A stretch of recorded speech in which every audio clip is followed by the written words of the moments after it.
Antes de mais nada, se você ama uma boa história que te deixa de coração acelerado, já guarda o link lá nos comentários que te leva para o dramavício.com.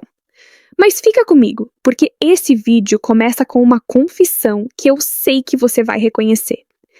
Tinha uma noite perfeitamente comum, dessas em que você não tem nada planejado, tá ali meio à toa, sem energia nem pra muito, mas sem sono pra dormir cedo. E você decide colocar uma coisa pra assistir. Qualquer coisa, só pra ter um barulhinho de fundo enquanto você existe naquele espaço entediante entre acordado e dormindo. Você não escolheu com cuidado, foi quase aleatório. E 5 minutos depois, você estava sentada reta no sofá, travada na tela, com o coração batendo mais rápido e a vontade de dormir completamente sumida. E você nem sabe explicar o que aconteceu naqueles 5 minutos, mas a história havia te capturado e agora era tarde demais para sair. Você conhece essa noite, porque ela aconteceu com você em algum momento.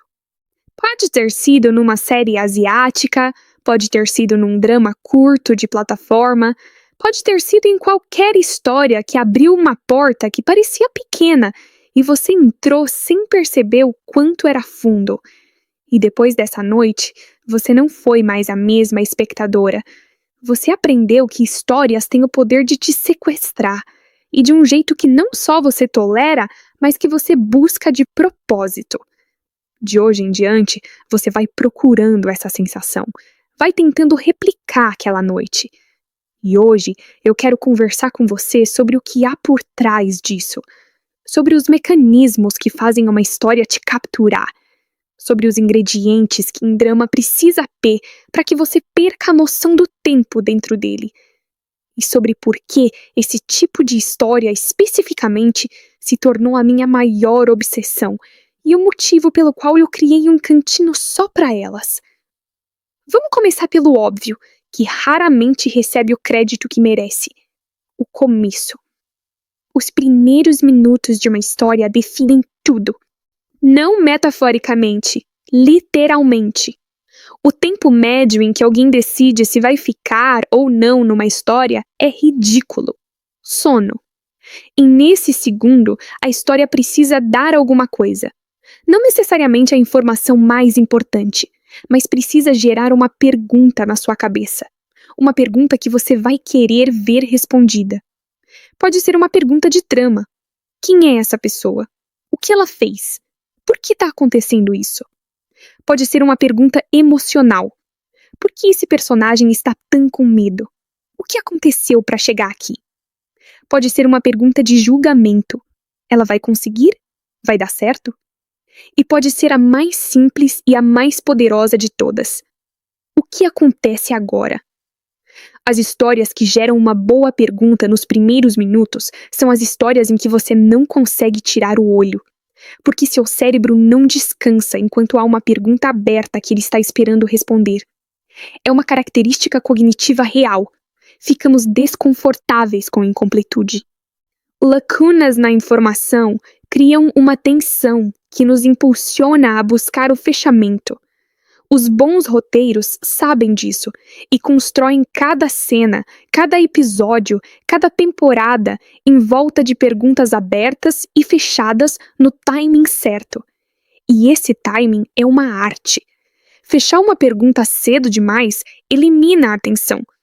Deixar uma pergunta aberta por tempo demais cria frustração. Mas manter a pergunta exatamente no limite, dando pistas, mas não a resposta, entregando pequenas satisfações, mas segurando a principal, esse equilíbrio, quando acertado, é o que faz a pessoa assistir 5 episódios de uma vez e nem perceber. O tipo de drama que eu mais gosto dominou essa arte de uma forma que poucos outros formatos conseguiram. Episódios curtos, com densidade alta. Você tem tempo de respirar, quase. Cada parte termina com você um pouco mais fundo na história do que estava antes de começar. E como os episódios são rápidos, você nunca sente que está fazendo um investimento grande. É só mais um, e esse mais um vai se multiplicando até a madrugada chegar. E eu precisava mencionar o dramavício.com aqui, porque foi justamente essa fórmula de histórias intensas e bem construídas que eu fui reunindo por lá ao longo do tempo. Histórias que abrem com aquela pergunta boa, que te prendem nas primeiras cenas e não te soltam mais. Se você ainda não conhece, para esse vídeo por um segundo, abre o link nos comentários, dá uma olhada, volta e continua. Tenho muito mais que quero te contar. Agora, quero falar de algo que eu chamo de o efeito espelho emocional. Tem um momento em que você está assistindo e de repente o personagem sente algo que você reconhece de dentro. Não de fora, não com a empatia de quem observa. De dentro, com a familiaridade de quem viveu. Pode ser aquela ansiedade de esperar uma mensagem que não vem. Pode ser a dor de engolir uma humilhação em silêncio porque não era o momento certo de reagir. Pode ser aquele momento de duvidar de si mesma quando tudo indica que você estava certa. Quando isso acontece, algo muda na forma como você assiste. Você não está mais do lado de fora. Você está dentro. Você emprestou a sua experiência para aquele personagem e ele a devolveu transformada, com mais clareza, com mais forma. E isso às vezes dói mais do que dói numa ficção, porque não é mais só sobre ele, é sobre você. Os dramas mais marcantes da minha vida tiveram esse efeito. Havia um personagem que carregava algo que eu carregava também, de um jeito que eu não havia conseguido articular sozinha. E vir ela lidar com isso, errar, tentar de novo, encontrar uma saída que eu nunca havia considerado, foi como receber um conselho que ninguém me deu. A ficção havia me ensinado algo sobre mim mesma. E depois que você experimenta isso uma vez, fica com fome de repetir. Deixa eu falar agora da dinâmica de poder nas histórias, porque ela é um dos motores mais poderosos do drama e raramente recebe esse nome. Toda história boa tem um desequilíbrio de poder. Alguém tem vantagem sobre alguém, uma informação que o outro não tem, uma posição social que o outro não alcança, um recurso, um segredo, uma influência que cria uma assimetria. E toda a atenção da história é, em algum nível, sobre como esse desequilíbrio vai se resolver. A gente fica presa porque torce pelo lado mais fraco. É quase automático. Quando você vê alguém com menos poder tentando se manter de pé contra alguém que tem mais, você torce. Isso é instintivo. E os melhores dramas exploram esse instinto com precisão. Eles te mostram o desequilíbrio de um ângulo que te faz sentir a injustiça na pele. E aí te fazem torcer com toda a força por alguém que não devia ter a menor chance. E quando essa pessoa começa a virar o jogo, cada avanço é uma festa. Tem também o desequilíbrio de informação, que é um dos meus favoritos. Quando você sabe algo que um personagem não sabe. Quando você viu o que aconteceu nos bastidores e ele tá tomando uma decisão baseada em premissas que você sabe que são falsas. E você não pode fazer nada além de assistir. Não pode gritar, não pode avisar. Só pode torcer para que ele descubra antes que seja tarde demais. Esse tipo de angústia, quando o drama constrói bem, é absolutamente deliciosa. Porque você está emocionalmente dentro, você tem informação que te dá um ângulo privilegiado e ainda assim você é impotente. É uma posição muito específica e muito viciante. Você precisa continuar para ver se ele vai descobrir. E na espera por essa descoberta, o episódio já acabou e você vai pro próximo. Quero falar agora do que acontece no intervalo entre episódios.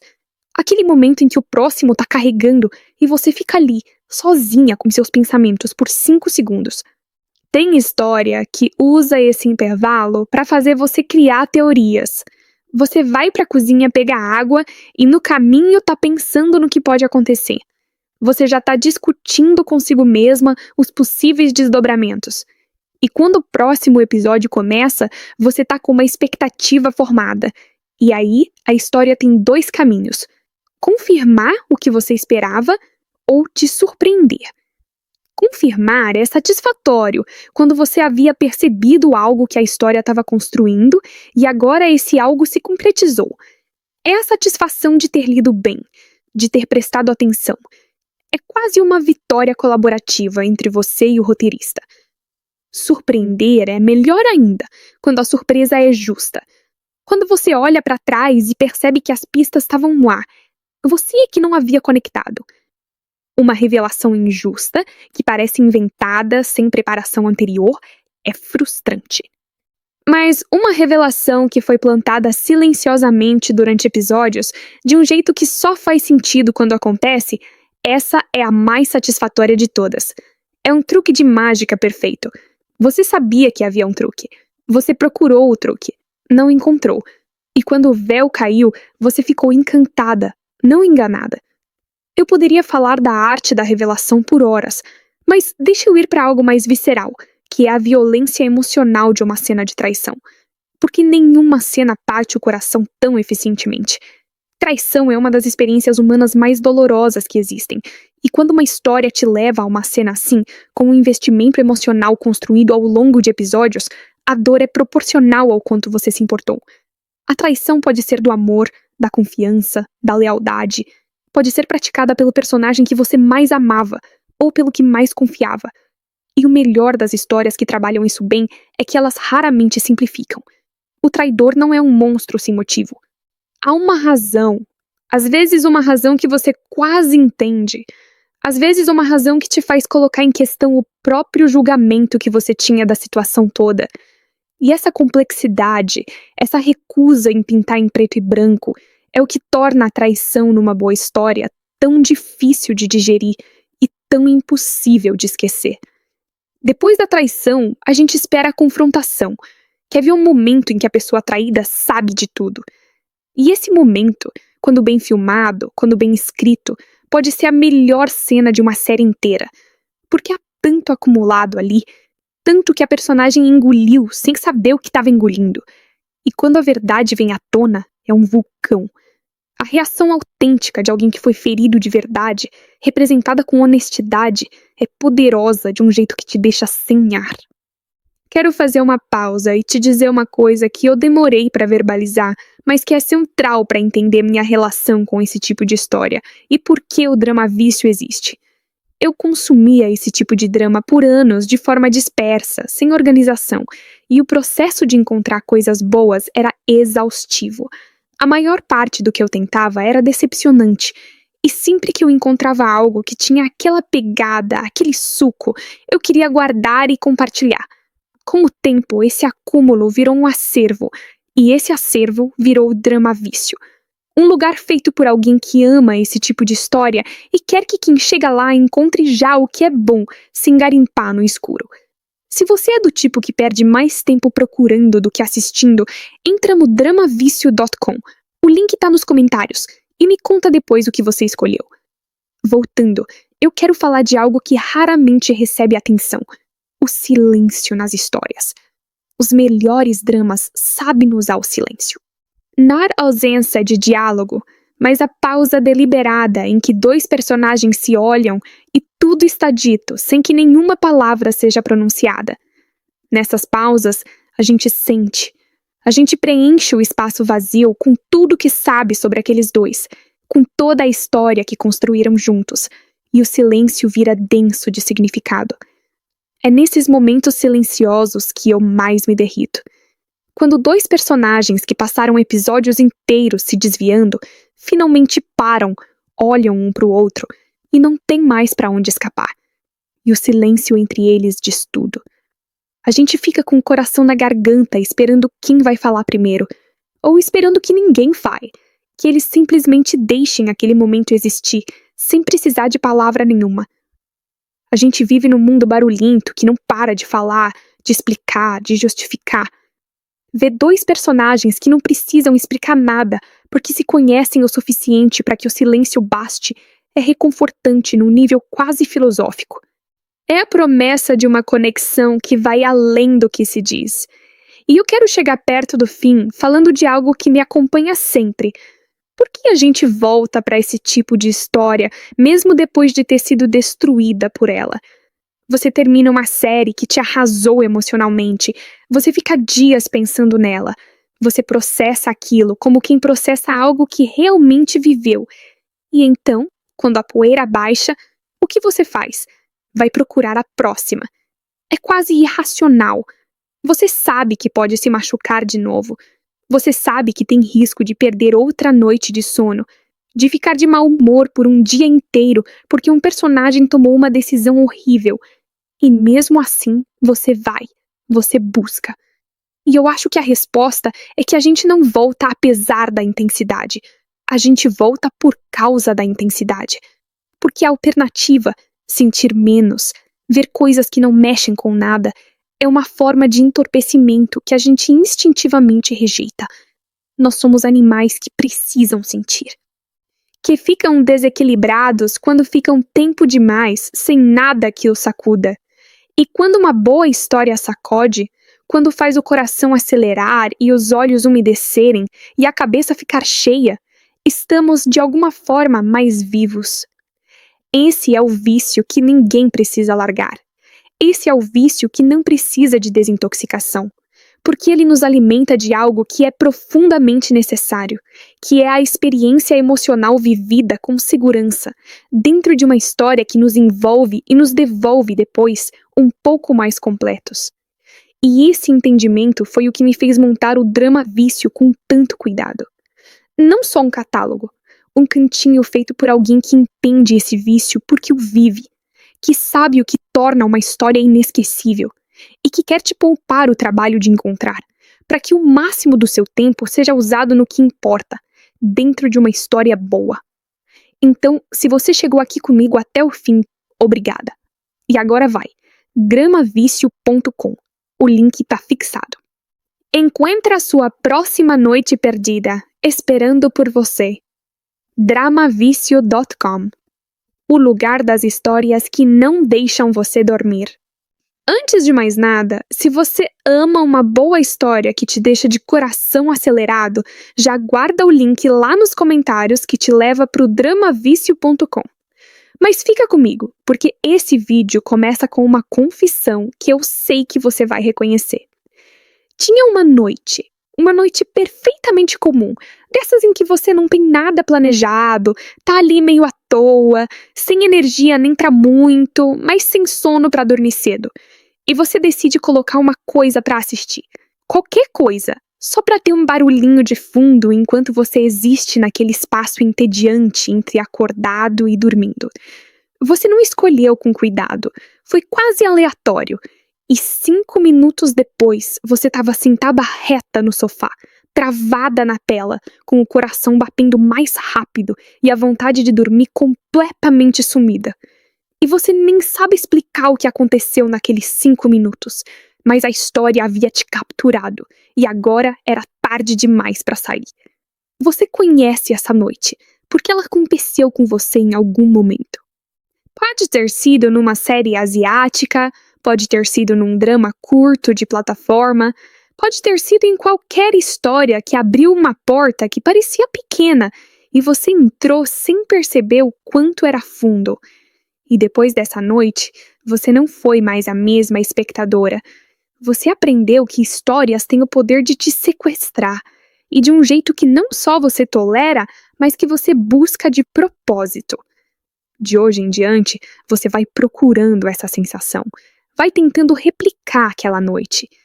E hoje eu quero conversar com você sobre o que há por trás disso, sobre os mecanismos que fazem uma história te capturar, sobre os ingredientes que um drama precisa ter para que você perca a noção do tempo dentro dele, e sobre por que esse tipo de história especificamente se tornou a minha maior obsessão e o motivo pelo qual eu criei um cantinho só para elas. Vamos começar pelo óbvio, que raramente recebe o crédito que merece: o começo. Os primeiros minutos de uma história definem tudo. Não metaforicamente, literalmente. O tempo médio em que alguém decide se vai ficar ou não numa história é ridículo. Sono. E nesse segundo, a história precisa dar alguma coisa. Não necessariamente a informação mais importante, mas precisa gerar uma pergunta na sua cabeça. Uma pergunta que você vai querer ver respondida. Pode ser uma pergunta de trama. Quem é essa pessoa? O que ela fez? Por que está acontecendo isso? Pode ser uma pergunta emocional. Por que esse personagem está tão com medo? O que aconteceu para chegar aqui? Pode ser uma pergunta de julgamento. Ela vai conseguir? Vai dar certo? E pode ser a mais simples e a mais poderosa de todas. O que acontece agora? As histórias que geram uma boa pergunta nos primeiros minutos são as histórias em que você não consegue tirar o olho, porque seu cérebro não descansa enquanto há uma pergunta aberta que ele está esperando responder. É uma característica cognitiva real. Ficamos desconfortáveis com a incompletude. Lacunas na informação criam uma tensão que nos impulsiona a buscar o fechamento. Os bons roteiros sabem disso e constroem cada cena, cada episódio, cada temporada em volta de perguntas abertas e fechadas no timing certo. E esse timing é uma arte. Fechar uma pergunta cedo demais elimina a atenção. Deixar uma pergunta aberta por tempo demais cria frustração. Mas manter a pergunta exatamente no limite, dando pistas, mas não a resposta, entregando pequenas satisfações, mas segurando a principal, esse equilíbrio, quando acertado, é o que faz a pessoa assistir 5 episódios de uma vez e nem perceber. O tipo de drama que eu mais gosto dominou essa arte de uma forma que poucos outros formatos conseguiram. Episódios curtos, com densidade alta. Você tem tempo de respirar, quase. Cada parte termina com você um pouco mais fundo na história do que estava antes de começar. E como os episódios são rápidos, você nunca sente que está fazendo um investimento grande. É só mais um, e esse mais um vai se multiplicando até a madrugada chegar. E eu precisava mencionar o dramavicio.com aqui, porque foi justamente essa fórmula de histórias intensas e bem construídas que eu fui reunindo por lá ao longo do tempo. Histórias que abrem com aquela pergunta boa, que te prendem nas primeiras cenas e não te soltam mais. Se você ainda não conhece, para esse vídeo por um segundo, abre o link nos comentários, dá uma olhada, volta e continua. Tenho muito mais que quero te contar. Agora, quero falar de algo que eu chamo de o efeito espelho emocional. Tem um momento em que você está assistindo e de repente o personagem sente algo que você reconhece de dentro. Não de fora, não com a empatia de quem observa. De dentro, com a familiaridade de quem viveu. Pode ser aquela ansiedade de esperar uma mensagem que não vem. Pode ser a dor de engolir uma humilhação em silêncio porque não era o momento certo de reagir. Pode ser aquele momento de duvidar de si mesma quando tudo indica que você estava certa. Quando isso acontece, algo muda na forma como você assiste. Você não está mais do lado de fora. Você está dentro. Você emprestou a sua experiência para aquele personagem e ele a devolveu transformada, com mais clareza, com mais forma. E isso às vezes dói mais do que dói numa ficção. Porque não é mais só sobre ele, é sobre você. Os dramas mais marcantes da minha vida tiveram esse efeito. Havia um personagem que carregava algo que eu carregava também, de um jeito que eu não havia conseguido articular sozinha. E vir ela lidar com isso, errar, tentar de novo, encontrar uma saída que eu nunca havia considerado, foi como receber um conselho que ninguém me deu. A ficção havia me ensinado algo sobre mim mesma. E depois que você experimenta isso uma vez, fica com fome de repetir. Deixa eu falar agora da dinâmica de poder nas histórias, porque ela é um dos motores mais poderosos do drama e raramente recebe esse nome. Toda história boa tem um desequilíbrio de poder. Alguém tem vantagem sobre alguém, uma informação que o outro não tem, uma posição social que o outro não alcança, um recurso, um segredo, uma influência que cria uma assimetria. E toda a atenção da história é, em algum nível, sobre como esse desequilíbrio vai se resolver. A gente fica presa porque torce pelo lado mais fraco. É quase automático. Quando você vê alguém com menos poder tentando se manter de pé contra alguém que tem mais, você torce. Isso é instintivo. E os melhores dramas exploram esse instinto com precisão. Eles te mostram o desequilíbrio de um ângulo que te faz sentir a injustiça na pele. E aí te fazem torcer com toda a força por alguém que não devia ter a menor chance. e quando essa pessoa começa a virar o jogo, cada avanço é uma festa. Tem também o desequilíbrio de informação, que é um dos meus favoritos.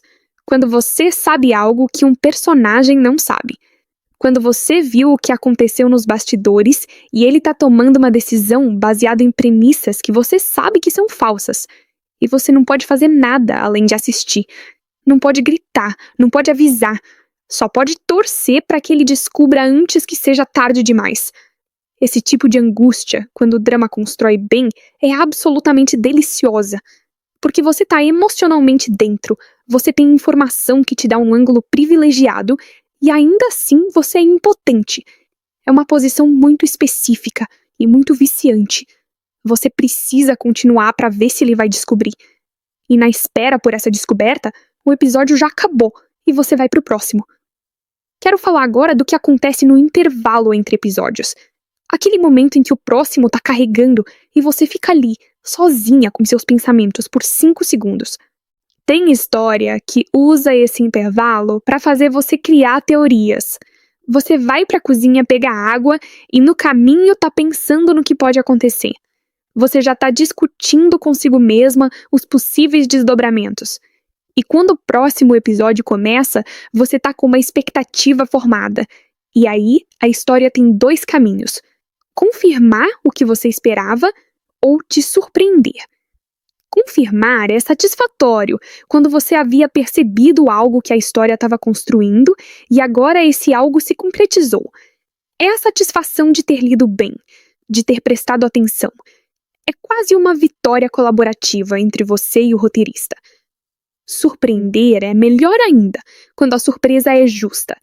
Quando você olha para trás e percebe que as pistas estavam lá, você é que não havia conectado. Uma revelação injusta, que parece inventada sem preparação anterior, é frustrante.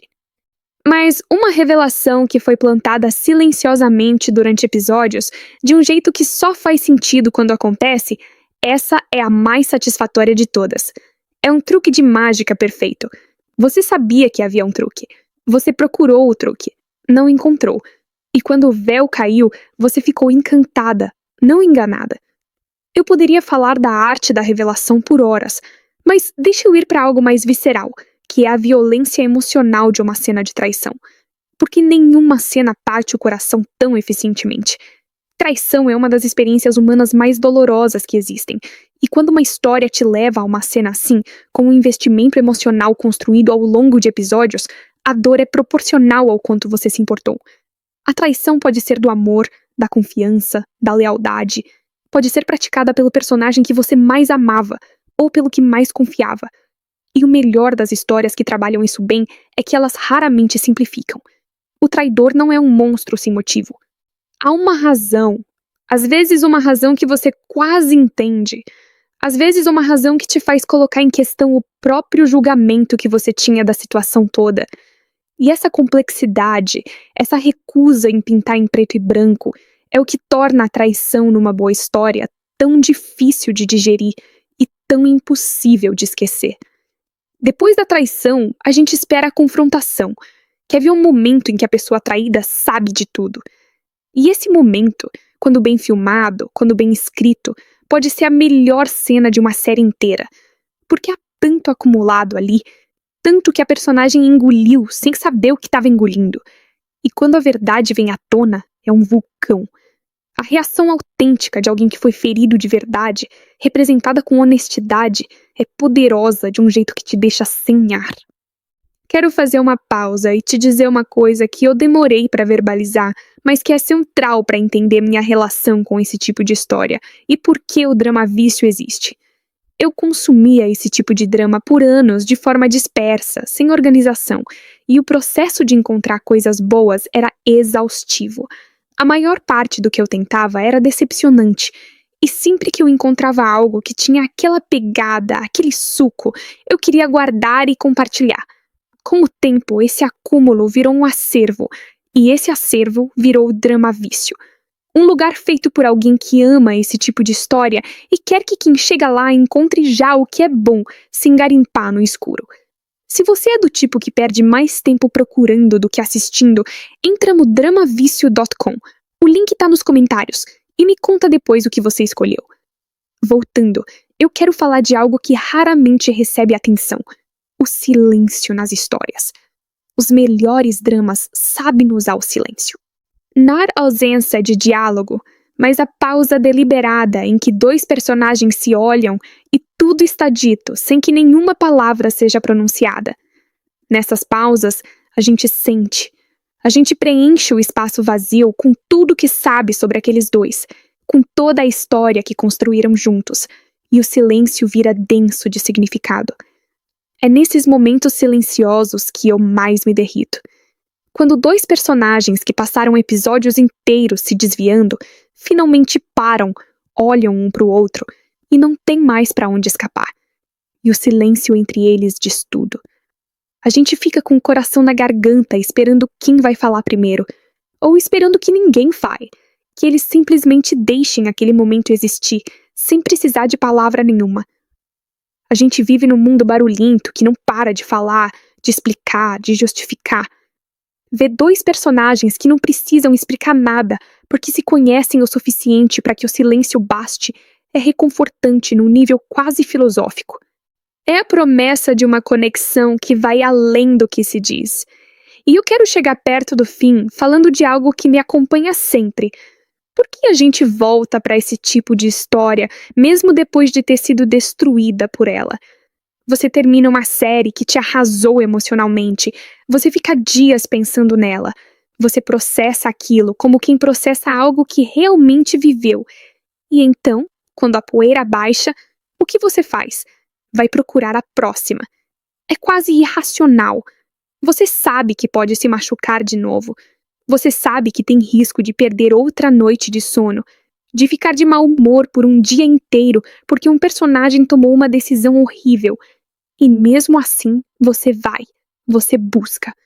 E eu acho que a resposta é que a gente não volta apesar da intensidade. A gente volta por causa da intensidade. Porque a alternativa, sentir menos, ver coisas que não mexem com nada, é uma forma de entorpecimento que a gente instintivamente rejeita. Nós somos animais que precisam sentir. Que ficam desequilibrados quando ficam tempo demais sem nada que os sacuda. E quando uma boa história sacode, quando faz o coração acelerar e os olhos umedecerem e a cabeça ficar cheia, estamos de alguma forma mais vivos. Esse é o vício que ninguém precisa largar.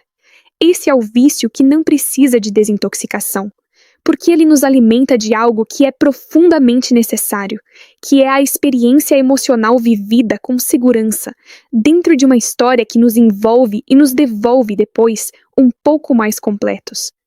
E esse entendimento foi o que me fez montar o Drama Vício com tanto cuidado. Não só um catálogo, um cantinho feito por alguém que entende esse vício porque o vive, que sabe o que torna uma história inesquecível e que quer te poupar o trabalho de encontrar, para que o máximo do seu tempo seja usado no que importa, dentro de uma história boa. Então, se você chegou aqui comigo até o fim, obrigada. E agora vai, gramavicio.com. O link tá fixado. Encontre a sua próxima noite perdida, esperando por você. dramavicio.com. O lugar das histórias que não deixam você dormir. Antes de mais nada, se você ama uma boa história que te deixa de coração acelerado, já guarda o link lá nos comentários que te leva pro dramavicio.com. Mas fica comigo, porque esse vídeo começa com uma confissão que eu sei que você vai reconhecer. Tinha uma noite perfeitamente comum, dessas em que você não tem nada planejado, tá ali meio à toa, sem energia nem pra muito, mas sem sono pra dormir cedo. E você decide colocar uma coisa pra assistir. Qualquer coisa, só pra ter um barulhinho de fundo enquanto você existe naquele espaço entediante entre acordado e dormindo. Você não escolheu com cuidado, foi quase aleatório. E 5 minutos depois, você estava sentada reta no sofá, travada na tela, com o coração batendo mais rápido e a vontade de dormir completamente sumida. E você nem sabe explicar o que aconteceu naqueles 5 minutos, mas a história havia te capturado, e agora era tarde demais para sair.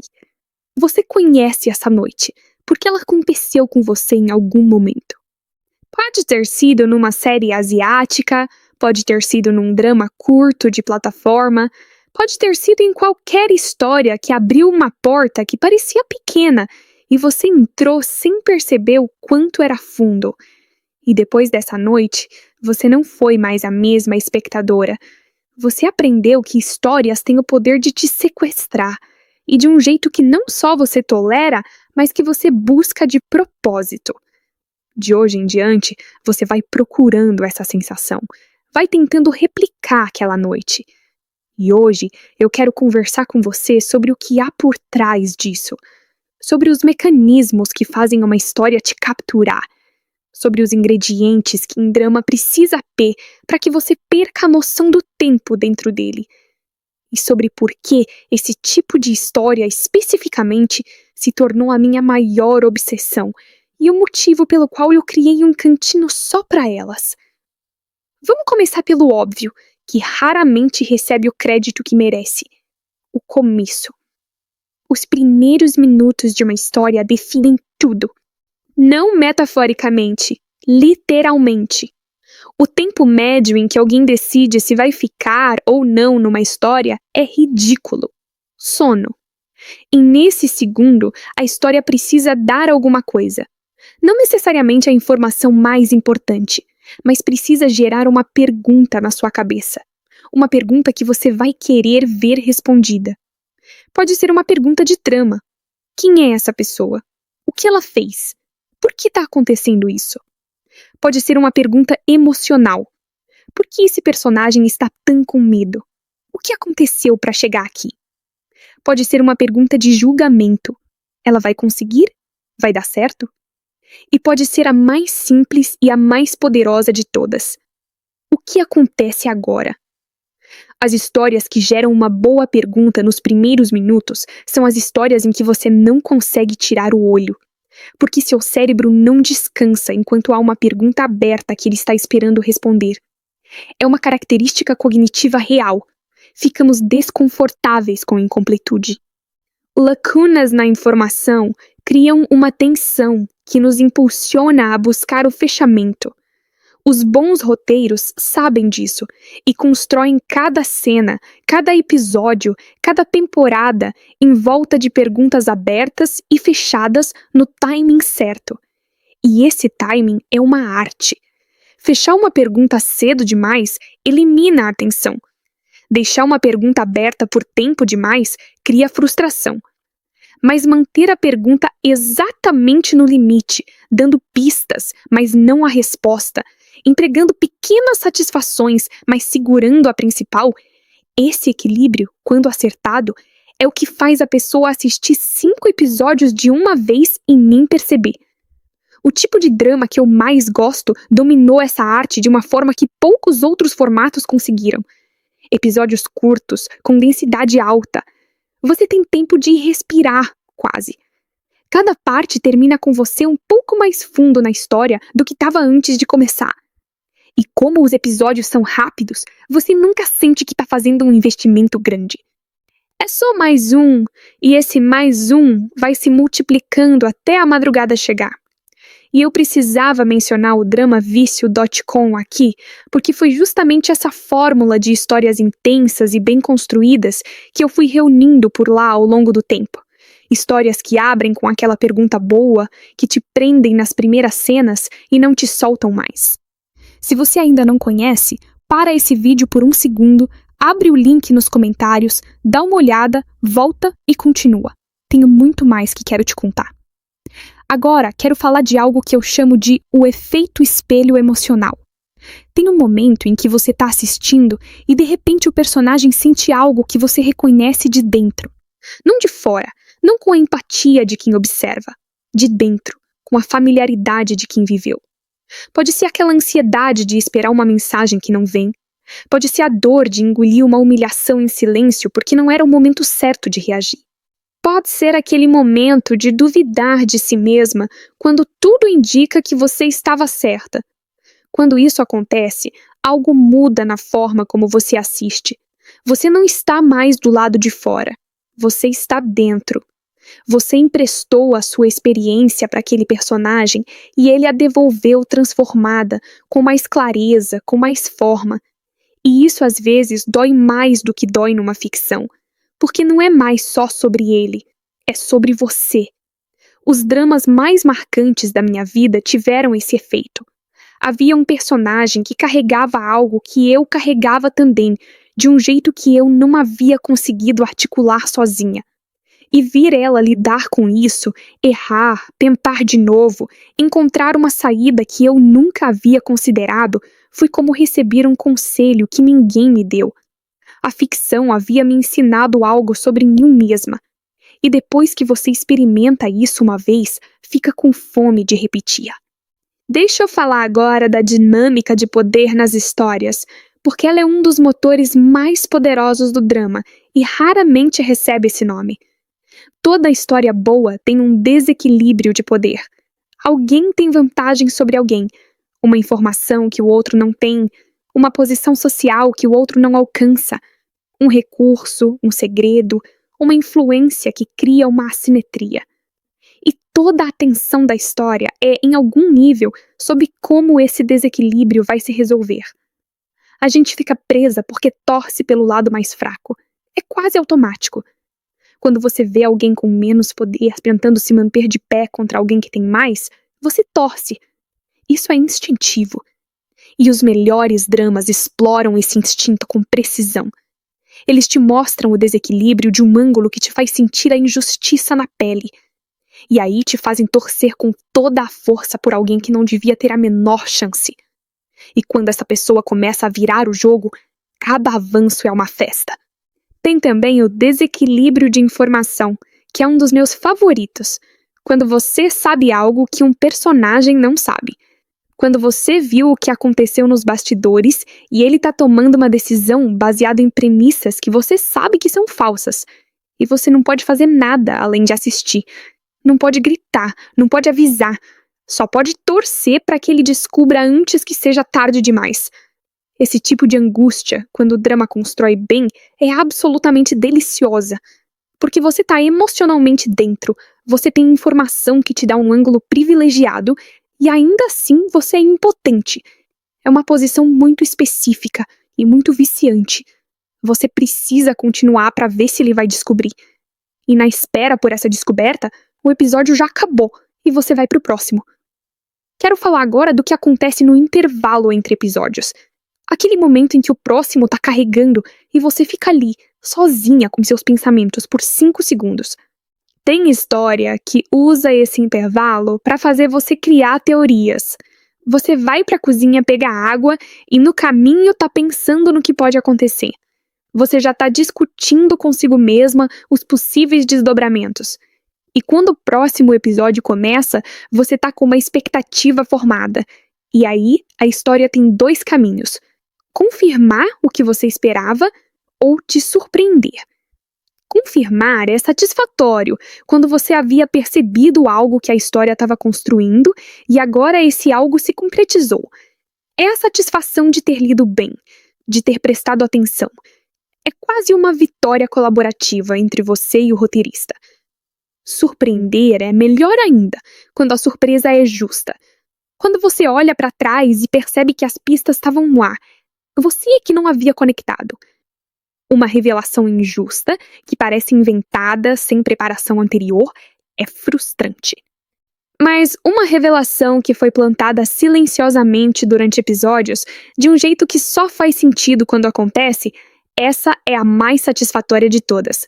É um truque de mágica perfeito. Você sabia que havia um truque. Você procurou o truque. Não encontrou. E quando o véu caiu, você ficou encantada, não enganada. Eu poderia falar da arte da revelação por horas, mas deixa eu ir para algo mais visceral, que é a violência emocional de uma cena de traição. Porque nenhuma cena parte o coração tão eficientemente. Traição é uma das experiências humanas mais dolorosas que existem, e quando uma história te leva a uma cena assim, com um investimento emocional construído ao longo de episódios, a dor é proporcional ao quanto você se importou. A traição pode ser do amor, da confiança, da lealdade. Pode ser praticada pelo personagem que você mais amava, ou pelo que mais confiava. E o melhor das histórias que trabalham isso bem é que elas raramente simplificam. O traidor não é um monstro sem motivo. Há uma razão. Às vezes uma razão que você quase entende. Às vezes uma razão que te faz colocar em questão o próprio julgamento que você tinha da situação toda. E essa complexidade, essa recusa em pintar em preto e branco, é o que torna a traição numa boa história tão difícil de digerir e tão impossível de esquecer. Depois da traição, a gente espera a confrontação. Quer ver um momento em que a pessoa traída sabe de tudo. E esse momento, quando bem filmado, quando bem escrito, pode ser a melhor cena de uma série inteira. Porque há tanto acumulado ali, tanto que a personagem engoliu sem saber o que estava engolindo. E quando a verdade vem à tona, é um vulcão. A reação autêntica de alguém que foi ferido de verdade, representada com honestidade, é poderosa de um jeito que te deixa sem ar. Quero fazer uma pausa e te dizer uma coisa que eu demorei para verbalizar, mas que é central para entender minha relação com esse tipo de história e por que o drama vício existe. Eu consumia esse tipo de drama por anos de forma dispersa, sem organização, e o processo de encontrar coisas boas era exaustivo. A maior parte do que eu tentava era decepcionante, e sempre que eu encontrava algo que tinha aquela pegada, aquele suco, eu queria guardar e compartilhar. Com o tempo, esse acúmulo virou um acervo, e esse acervo virou o drama vício. Um lugar feito por alguém que ama esse tipo de história e quer que quem chega lá encontre já o que é bom, sem garimpar no escuro. Se você é do tipo que perde mais tempo procurando do que assistindo, entra no dramavicio.com. O link tá nos comentários e me conta depois o que você escolheu. Voltando, eu quero falar de algo que raramente recebe atenção: o silêncio nas histórias. Os melhores dramas sabem usar o silêncio.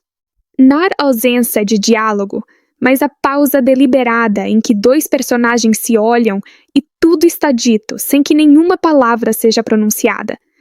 Nessas pausas, a gente sente. A gente preenche o espaço vazio com tudo que sabe sobre aqueles dois, com toda a história que construíram juntos, e o silêncio vira denso de significado. É nesses momentos silenciosos que eu mais me derrito. Quando dois personagens que passaram episódios inteiros se desviando, finalmente param, olham um para o outro e não tem mais para onde escapar. E o silêncio entre eles diz tudo. A gente fica com o coração na garganta esperando quem vai falar primeiro, ou esperando que ninguém fale, que eles simplesmente deixem aquele momento existir, sem precisar de palavra nenhuma. A gente vive num mundo barulhento que não para de falar, de explicar, de justificar. Ver dois personagens que não precisam explicar nada porque se conhecem o suficiente para que o silêncio baste é reconfortante num nível quase filosófico. É a promessa de uma conexão que vai além do que se diz. E eu quero chegar perto do fim falando de algo que me acompanha sempre. Por que a gente volta para esse tipo de história mesmo depois de ter sido destruída por ela? Você termina uma série que te arrasou emocionalmente, você fica dias pensando nela, você processa aquilo como quem processa algo que realmente viveu. E então, quando a poeira baixa, o que você faz? Vai procurar a próxima. É quase irracional. Você sabe que pode se machucar de novo. Você sabe que tem risco de perder outra noite de sono, de ficar de mau humor por um dia inteiro porque um personagem tomou uma decisão horrível. E mesmo assim, você vai, você busca. E eu acho que a resposta é que a gente não volta apesar da intensidade. A gente volta por causa da intensidade. Porque a alternativa, sentir menos, ver coisas que não mexem com nada, é uma forma de entorpecimento que a gente instintivamente rejeita. Nós somos animais que precisam sentir.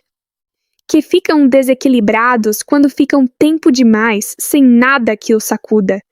E quando uma boa história sacode, quando faz o coração acelerar e os olhos umedecerem e a cabeça ficar cheia, estamos de alguma forma mais vivos. Esse é o vício que ninguém precisa largar. Esse é o vício que não precisa de desintoxicação. porque ele nos alimenta de algo que é profundamente necessário, que é a experiência emocional vivida com segurança, dentro de uma história que nos envolve e nos devolve depois um pouco mais completos. E esse entendimento foi o que me fez montar o Drama Vício com tanto cuidado. Não só um catálogo, um cantinho feito por alguém que entende esse vício porque o vive, que sabe o que torna uma história inesquecível e que quer te poupar o trabalho de encontrar, para que o máximo do seu tempo seja usado no que importa, dentro de uma história boa. Então, se você chegou aqui comigo até o fim, obrigada. E agora vai, gramavicio.com. O link tá fixado. Encontre a sua próxima noite perdida, esperando por você. dramavicio.com. O lugar das histórias que não deixam você dormir. Antes de mais nada, se você ama uma boa história que te deixa de coração acelerado, já guarda o link lá nos comentários que te leva pro dramavicio.com. Mas fica comigo, porque esse vídeo começa com uma confissão que eu sei que você vai reconhecer. Tinha uma noite perfeitamente comum, dessas em que você não tem nada planejado, tá ali meio à toa, sem energia nem pra muito, mas sem sono pra dormir cedo. E você decide colocar uma coisa pra assistir. Qualquer coisa, só pra ter um barulhinho de fundo enquanto você existe naquele espaço entediante entre acordado e dormindo. Você não escolheu com cuidado, foi quase aleatório. E 5 minutos depois, você estava sentada reta no sofá, travada na tela, com o coração batendo mais rápido e a vontade de dormir completamente sumida. E você nem sabe explicar o que aconteceu naqueles 5 minutos, mas a história havia te capturado e agora era tarde demais para sair. Você conhece essa noite, porque ela aconteceu com você em algum momento. Pode ter sido numa série asiática, pode ter sido num drama curto de plataforma, pode ter sido em qualquer história que abriu uma porta que parecia pequena e você entrou sem perceber o quanto era fundo. E depois dessa noite, você não foi mais a mesma espectadora.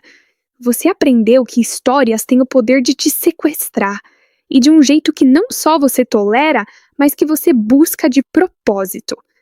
De hoje em diante, você vai procurando essa sensação, vai tentando replicar aquela noite. E hoje eu quero conversar com você sobre o que há por trás disso, sobre os mecanismos que fazem uma história te capturar, sobre os ingredientes que um drama precisa ter para que você perca a noção do tempo dentro dele, e sobre por que esse tipo de história especificamente se tornou a minha maior obsessão e o motivo pelo qual eu criei um cantinho só para elas. Vamos começar pelo óbvio, que raramente recebe o crédito que merece: o começo. Os primeiros minutos de uma história definem tudo.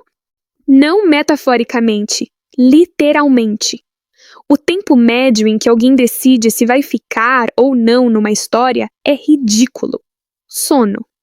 E nesse segundo, a história precisa dar alguma coisa. Não necessariamente a informação mais importante, mas precisa gerar uma pergunta na sua cabeça. Uma pergunta que você vai querer ver respondida. Pode ser uma pergunta de trama. Quem é essa pessoa? O que ela fez? Por que está acontecendo isso? Pode ser uma pergunta emocional. Por que esse personagem está tão com medo? O que aconteceu para chegar aqui? Pode ser uma pergunta de julgamento. Ela vai conseguir? Vai dar certo? E pode ser a mais simples e a mais poderosa de todas. O que acontece agora? As histórias que geram uma boa pergunta nos primeiros minutos são as histórias em que você não consegue tirar o olho, porque seu cérebro não descansa enquanto há uma pergunta aberta que ele está esperando responder. É uma característica cognitiva real. Ficamos desconfortáveis com incompletude. Lacunas na informação criam uma tensão que nos impulsiona a buscar o fechamento. Os bons roteiros sabem disso e constroem cada cena, cada episódio, cada temporada em volta de perguntas abertas e fechadas no timing certo. E esse timing é uma arte. Fechar uma pergunta cedo demais elimina a atenção. Deixar uma pergunta aberta por tempo demais cria frustração. Mas manter a pergunta exatamente no limite, dando pistas, mas não a resposta, entregando pequenas satisfações, mas segurando a principal, esse equilíbrio, quando acertado, é o que faz a pessoa assistir 5 episódios de uma vez e nem perceber. O tipo de drama que eu mais gosto dominou essa arte de uma forma que poucos outros formatos conseguiram. Episódios curtos, com densidade alta. Você tem tempo de respirar, quase. Cada parte termina com você um pouco mais fundo na história do que estava antes de começar. E como os episódios são rápidos, você nunca sente que está fazendo um investimento grande. É só mais um, e esse mais um vai se multiplicando até a madrugada chegar. E eu precisava mencionar o dramavicio.com aqui, porque foi justamente essa fórmula de histórias intensas e bem construídas que eu fui reunindo por lá ao longo do tempo. Histórias que abrem com aquela pergunta boa, que te prendem nas primeiras cenas e não te soltam mais. Se você ainda não conhece, para esse vídeo por um segundo, abre o link nos comentários, dá uma olhada, volta e continua. Tenho muito mais que quero te contar. Agora, quero falar de algo que eu chamo de o efeito espelho emocional. Tem um momento em que você está assistindo e de repente o personagem sente algo que você reconhece de dentro. Não de fora, não com a empatia de quem observa. De dentro, com a familiaridade de quem viveu. Pode ser aquela ansiedade de esperar uma mensagem que não vem. Pode ser a dor de engolir uma humilhação em silêncio porque não era o momento certo de reagir. Pode ser aquele momento de duvidar de si mesma quando tudo indica que você estava certa. Quando isso acontece, algo muda na forma como você assiste. Você não está mais do lado de fora. Você está dentro. Você emprestou a sua experiência para aquele personagem e ele a devolveu transformada, com mais clareza, com mais forma. E isso às vezes dói mais do que dói numa ficção. Porque não é mais só sobre ele, é sobre você. Os dramas mais marcantes da minha vida tiveram esse efeito. Havia um personagem que carregava algo que eu carregava também, de um jeito que eu não havia conseguido articular sozinha. E vir ela lidar com isso, errar, tentar de novo, encontrar uma saída que eu nunca havia considerado, foi como receber um conselho que ninguém me deu. A ficção havia me ensinado algo sobre mim mesma. E depois que você experimenta isso uma vez, fica com fome de repetir. Deixa eu falar agora da dinâmica de poder nas histórias, porque ela é um dos motores mais poderosos do drama e raramente recebe esse nome. Toda história boa tem um desequilíbrio de poder. Alguém tem vantagem sobre alguém, uma informação que o outro não tem, uma posição social que o outro não alcança, um recurso, um segredo, uma influência que cria uma assimetria. E toda a atenção da história é, em algum nível, sobre como esse desequilíbrio vai se resolver. A gente fica presa porque torce pelo lado mais fraco. É quase automático. Quando você vê alguém com menos poder tentando se manter de pé contra alguém que tem mais, você torce. Isso é instintivo. E os melhores dramas exploram esse instinto com precisão. Eles te mostram o desequilíbrio de um ângulo que te faz sentir a injustiça na pele. E aí te fazem torcer com toda a força por alguém que não devia ter a menor chance. E quando essa pessoa começa a virar o jogo, cada avanço é uma festa. Tem também o desequilíbrio de informação, que é um dos meus favoritos. Quando você sabe algo que um personagem não sabe. Quando você viu o que aconteceu nos bastidores e ele está tomando uma decisão baseada em premissas que você sabe que são falsas. E você não pode fazer nada além de assistir. Não pode gritar, não pode avisar. Só pode torcer para que ele descubra antes que seja tarde demais. Esse tipo de angústia, quando o drama constrói bem, é absolutamente deliciosa. Porque você está emocionalmente dentro, você tem informação que te dá um ângulo privilegiado e ainda assim você é impotente. É uma posição muito específica e muito viciante. Você precisa continuar para ver se ele vai descobrir. E na espera por essa descoberta, o episódio já acabou e você vai pro próximo. Quero falar agora do que acontece no intervalo entre episódios. Aquele momento em que o próximo tá carregando e você fica ali, sozinha com seus pensamentos por 5 segundos. Tem história que usa esse intervalo para fazer você criar teorias. Você vai para a cozinha pegar água e no caminho tá pensando no que pode acontecer. Você já tá discutindo consigo mesma os possíveis desdobramentos. E quando o próximo episódio começa, você tá com uma expectativa formada. E aí, a história tem 2 caminhos: confirmar o que você esperava ou te surpreender. Confirmar é satisfatório quando você havia percebido algo que a história estava construindo e agora esse algo se concretizou. É a satisfação de ter lido bem, de ter prestado atenção. É quase uma vitória colaborativa entre você e o roteirista. Surpreender é melhor ainda quando a surpresa é justa. Quando você olha para trás e percebe que as pistas estavam lá, você é que não havia conectado. Uma revelação injusta, que parece inventada sem preparação anterior, é frustrante. Mas uma revelação que foi plantada silenciosamente durante episódios, de um jeito que só faz sentido quando acontece, essa é a mais satisfatória de todas. É um truque de mágica perfeito. Você sabia que havia um truque. Você procurou o truque. Não encontrou. E quando o véu caiu, você ficou encantada, não enganada. Eu poderia falar da arte da revelação por horas, mas deixa eu ir para algo mais visceral, que é a violência emocional de uma cena de traição. Porque nenhuma cena parte o coração tão eficientemente. Traição é uma das experiências humanas mais dolorosas que existem, e quando uma história te leva a uma cena assim, com um investimento emocional construído ao longo de episódios, a dor é proporcional ao quanto você se importou. A traição pode ser do amor, da confiança, da lealdade. Pode ser praticada pelo personagem que você mais amava, ou pelo que mais confiava. E o melhor das histórias que trabalham isso bem é que elas raramente simplificam. O traidor não é um monstro sem motivo. Há uma razão. Às vezes uma razão que você quase entende. Às vezes uma razão que te faz colocar em questão o próprio julgamento que você tinha da situação toda. E essa complexidade, essa recusa em pintar em preto e branco, é o que torna a traição numa boa história tão difícil de digerir e tão impossível de esquecer. Depois da traição, a gente espera a confrontação, quer ver um momento em que a pessoa traída sabe de tudo.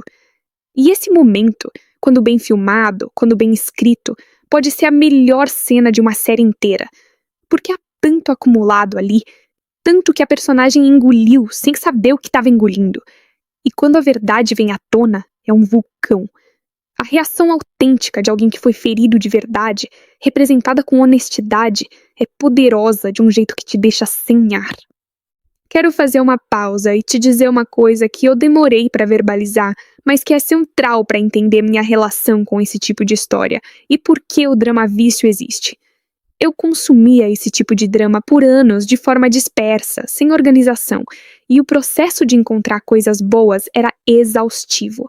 A maior parte do que eu tentava era decepcionante, e sempre que eu encontrava algo que tinha aquela pegada, aquele suco, eu queria guardar e compartilhar. Com o tempo, esse acúmulo virou um acervo, e esse acervo virou o drama vício. Um lugar feito por alguém que ama esse tipo de história e quer que quem chega lá encontre já o que é bom, sem garimpar no escuro.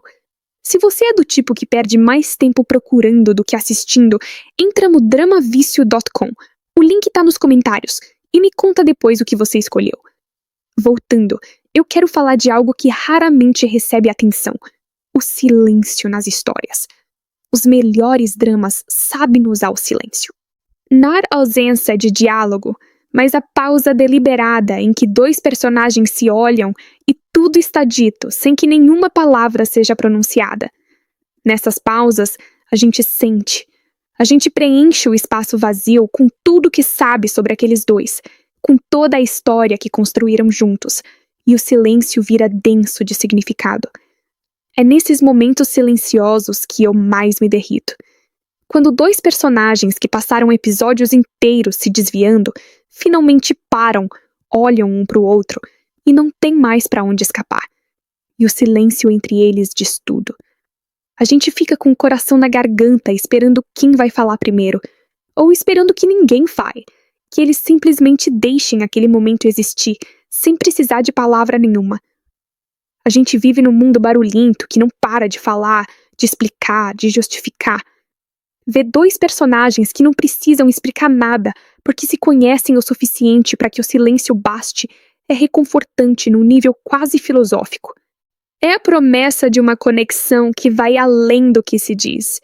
E eu quero chegar perto do fim falando de algo que me acompanha sempre. Por que a gente volta para esse tipo de história, mesmo depois de ter sido destruída por ela? Você termina uma série que te arrasou emocionalmente, você fica dias pensando nela, você processa aquilo como quem processa algo que realmente viveu.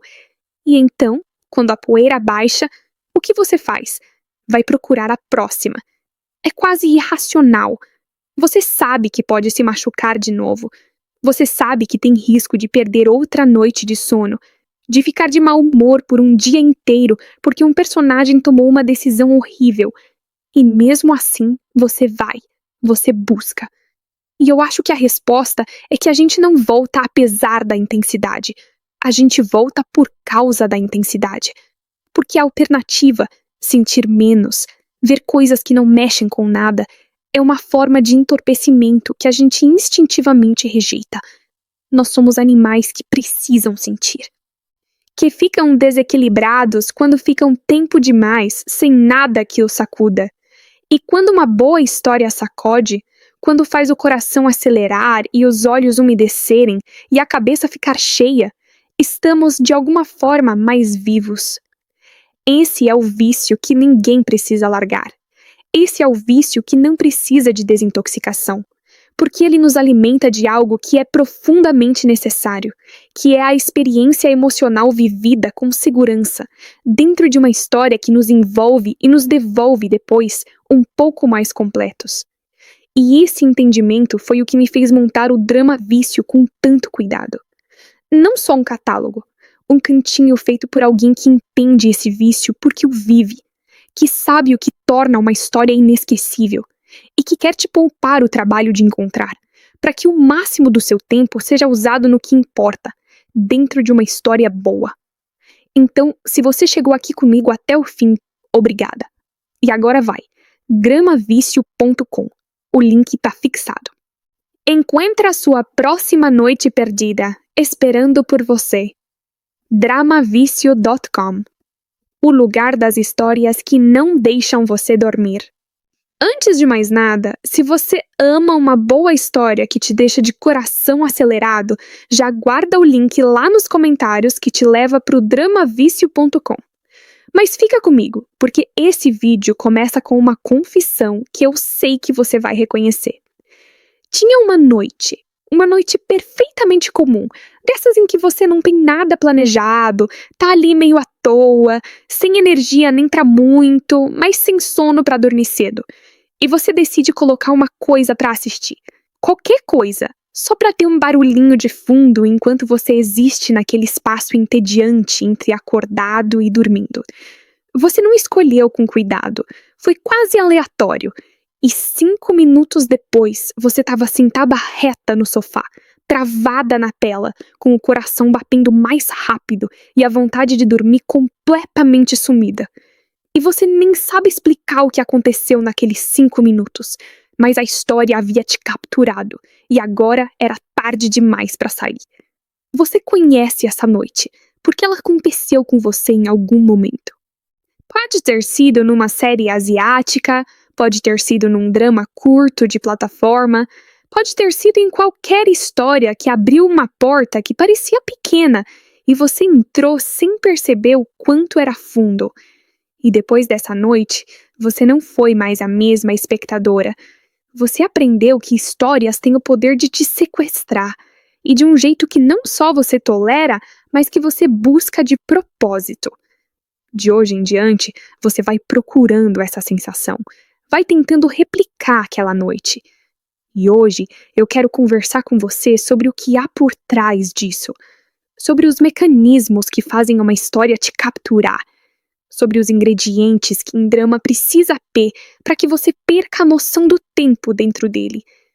e sobre por que esse tipo de história especificamente se tornou a minha maior obsessão e o motivo pelo qual eu criei um cantinho só para elas. Vamos começar pelo óbvio, que raramente recebe o crédito que merece: o começo. Os primeiros minutos de uma história definem tudo. Não metaforicamente, literalmente.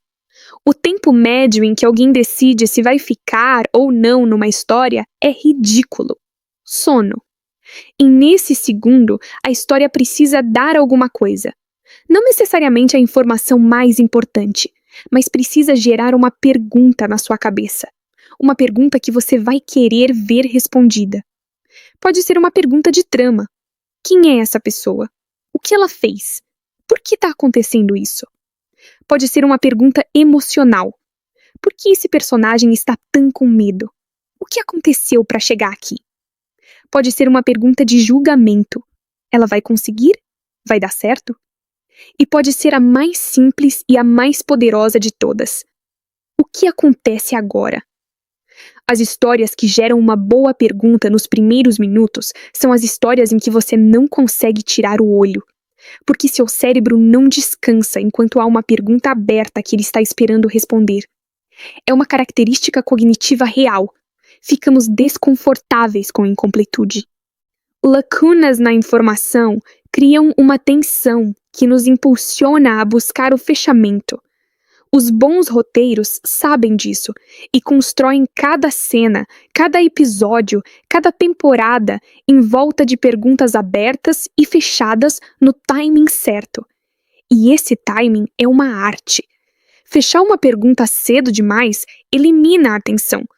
Deixar uma pergunta aberta por tempo demais cria frustração. Mas manter a pergunta exatamente no limite, dando pistas, mas não a resposta, entregando pequenas satisfações, mas segurando a principal, esse equilíbrio, quando acertado, é o que faz a pessoa assistir 5 episódios de uma vez e nem perceber. O tipo de drama que eu mais gosto dominou essa arte de uma forma que poucos outros formatos conseguiram. Episódios curtos, com densidade alta. Você tem tempo de respirar, quase. Cada parte termina com você um pouco mais fundo na história do que estava antes de começar.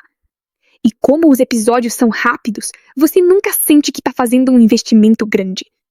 É só mais um, e esse mais um vai se multiplicando até a madrugada chegar. E eu precisava mencionar o dramavicio.com aqui, porque foi justamente essa fórmula de histórias intensas e bem construídas que eu fui reunindo por lá ao longo do tempo. Histórias que abrem com aquela pergunta boa, que te prendem nas primeiras cenas e não te soltam mais. Se você ainda não conhece, para esse vídeo por um segundo, abre o link nos comentários, dá uma olhada, volta e continua. Tenho muito mais que quero te contar. Agora, quero falar de algo que eu chamo de o efeito espelho emocional. Tem um momento em que você está assistindo e de repente o personagem sente algo que você reconhece de dentro. Não de fora, não com a empatia de quem observa. De dentro, com a familiaridade de quem viveu. Pode ser aquela ansiedade de esperar uma mensagem que não vem. Pode ser a dor de engolir uma humilhação em silêncio porque não era o momento certo de reagir. Pode ser aquele momento de duvidar de si mesma quando tudo indica que você estava certa. Quando isso acontece, algo muda na forma como você assiste. Você não está mais do lado de fora. Você está dentro. Você emprestou a sua experiência para aquele personagem e ele a devolveu transformada, com mais clareza, com mais forma. E isso às vezes dói mais do que dói numa ficção. Porque não é mais só sobre ele, é sobre você. Os dramas mais marcantes da minha vida tiveram esse efeito. Havia um personagem que carregava algo que eu carregava também, de um jeito que eu não havia conseguido articular sozinha. E vir ela lidar com isso, errar, tentar de novo, encontrar uma saída que eu nunca havia considerado, foi como receber um conselho que ninguém me deu. A ficção havia me ensinado algo sobre mim mesma. E depois que você experimenta isso uma vez, fica com fome de repetir.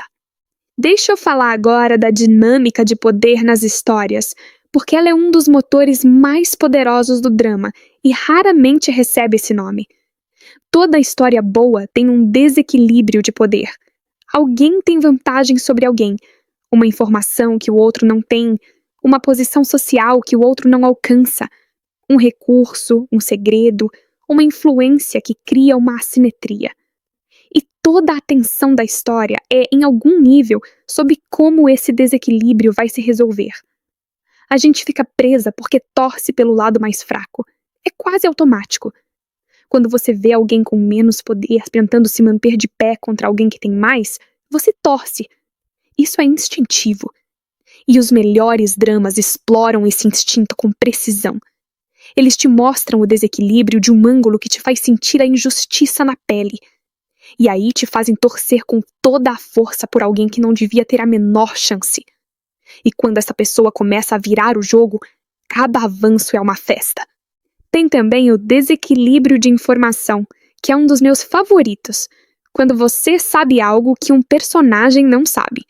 Quando você viu o que aconteceu nos bastidores e ele tá tomando uma decisão baseada em premissas que você sabe que são falsas. E você não pode fazer nada além de assistir. Não pode gritar, não pode avisar. Só pode torcer para que ele descubra antes que seja tarde demais. Esse tipo de angústia, quando o drama constrói bem, é absolutamente deliciosa. Porque você tá emocionalmente dentro, você tem informação que te dá um ângulo privilegiado e ainda assim você é impotente. É uma posição muito específica e muito viciante. Você precisa continuar para ver se ele vai descobrir. E na espera por essa descoberta, o episódio já acabou e você vai pro próximo. Quero falar agora do que acontece no intervalo entre episódios. Aquele momento em que o próximo tá carregando e você fica ali, sozinha com seus pensamentos por 5 segundos. Tem história que usa esse intervalo para fazer você criar teorias. Você vai pra cozinha pegar água e no caminho tá pensando no que pode acontecer. Você já tá discutindo consigo mesma os possíveis desdobramentos. E quando o próximo episódio começa, você tá com uma expectativa formada. E aí, a história tem 2 caminhos: confirmar o que você esperava ou te surpreender. Confirmar é satisfatório, quando você havia percebido algo que a história estava construindo e agora esse algo se concretizou. É a satisfação de ter lido bem, de ter prestado atenção. É quase uma vitória colaborativa entre você e o roteirista. Surpreender é melhor ainda, quando a surpresa é justa. Quando você olha para trás e percebe que as pistas estavam no ar, você é que não havia conectado. Uma revelação injusta, que parece inventada sem preparação anterior, é frustrante. Mas uma revelação que foi plantada silenciosamente durante episódios, de um jeito que só faz sentido quando acontece, essa é a mais satisfatória de todas. É um truque de mágica perfeito. Você sabia que havia um truque. Você procurou o truque. Não encontrou. E quando o véu caiu, você ficou encantada, não enganada. Eu poderia falar da arte da revelação por horas, mas deixa eu ir para algo mais visceral, que é a violência emocional de uma cena de traição. Porque nenhuma cena parte o coração tão eficientemente. Traição é uma das experiências humanas mais dolorosas que existem, e quando uma história te leva a uma cena assim, com um investimento emocional construído ao longo de episódios, a dor é proporcional ao quanto você se importou. A traição pode ser do amor, da confiança, da lealdade. Pode ser praticada pelo personagem que você mais amava, ou pelo que mais confiava. E o melhor das histórias que trabalham isso bem é que elas raramente simplificam. O traidor não é um monstro sem motivo. Há uma razão. Às vezes uma razão que você quase entende. Às vezes uma razão que te faz colocar em questão o próprio julgamento que você tinha da situação toda. E essa complexidade, essa recusa em pintar em preto e branco, é o que torna a traição numa boa história tão difícil de digerir e tão impossível de esquecer. Depois da traição, a gente espera a confrontação. Quer ver um momento em que a pessoa traída sabe de tudo. E esse momento, quando bem filmado, quando bem escrito, pode ser a melhor cena de uma série inteira. Porque há tanto acumulado ali, tanto que a personagem engoliu sem saber o que estava engolindo. E quando a verdade vem à tona, é um vulcão. A reação autêntica de alguém que foi ferido de verdade, representada com honestidade, é poderosa de um jeito que te deixa sem ar. Quero fazer uma pausa e te dizer uma coisa que eu demorei para verbalizar, mas que é central para entender minha relação com esse tipo de história e por que o drama vício existe. Eu consumia esse tipo de drama por anos de forma dispersa, sem organização, e o processo de encontrar coisas boas era exaustivo. A maior parte do que eu tentava era decepcionante, e sempre que eu encontrava algo que tinha aquela pegada, aquele suco, eu queria guardar e compartilhar. Com o tempo, esse acúmulo virou um acervo, e esse acervo virou o drama vício. Um lugar feito por alguém que ama esse tipo de história e quer que quem chega lá encontre já o que é bom, sem garimpar no escuro. Se você é do tipo que perde mais tempo procurando do que assistindo, entra no dramavicio.com. O link tá nos comentários e me conta depois o que você escolheu. Voltando, eu quero falar de algo que raramente recebe atenção: o silêncio nas histórias. Os melhores dramas sabem usar o silêncio. Não a ausência de diálogo, mas a pausa deliberada em que dois personagens se olham e tudo está dito sem que nenhuma palavra seja pronunciada. Nessas pausas, a gente sente.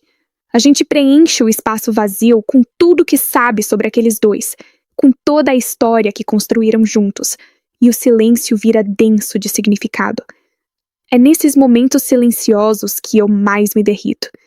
Quando dois personagens que passaram episódios inteiros se desviando, finalmente param, olham um para o outro e não tem mais para onde escapar.